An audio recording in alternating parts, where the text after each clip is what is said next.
अच्छा काम सिर्फ वकला हजरात ही करते हैं या वकला ख़वातीन भी करते हैं? सर बिल्कुल करते हैं सर। एज अ लॉयर मेरी तो अपने हर क्लाइंट के साथ कोई ऐसा केस अगर आता है, और इवन दो कि हम अपने प्रोग्राम्स में भी जब इस पे बात करते हैं, तो मेरी तो हमेशा यही एक अर्ज़ होती है कि खुदारा अपनी फैमिलीज़ अगर आप लोगों की आपस में नहीं बन रही है तो गुड फेथ में खुद अलग हो जाइए, बट अपने बच्चों पे असरात मत डालने दीजिए। मगर वो पिछली दफ़ा जो बलीग साहब बता रहे थे,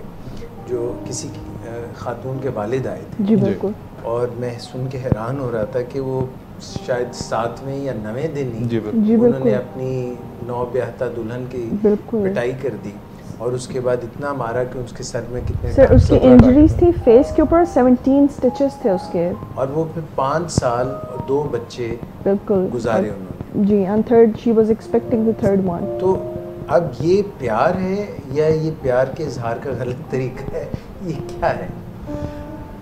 बस ये एक मुआशरे में एक वो अदम बर्दाश्त वाला जो मामला बढ़ता जा रहा है, उसका नतीजा है बहुत सारे मामला हैं। अब देखें, एक इंतहाई तकलीफ दह चीज़ होती है, मैंने पहले भी बार बार की कि ये टूटने वाला मामला, लेकिन अल्लाह ताला ने भी कहा अच्छे तरीके से निभा करो, नहीं कर सकते तो ऐसा तरीके से अलहदा हो जाओ, लेकिन मामला ज़िद में चला जाता है। खुदा ना ख्वास्ता लड़की वालों की तरफ ये मामला होता है तो उनका भी रवैया ये नहीं होता कि मैसन तरीके से ख़त्म कर दें, वो भी बदला लेना चाहते हैं और वो अपने ग्रीवेंसेस को चाहते हैं कि कोर्ट्स के अंदर कोई इस तरह से उनकी भी इज्जत उछाली जाए और दूसरा उनके साथ भी कुछ किया जाए। उनका बस नहीं चल रहा होता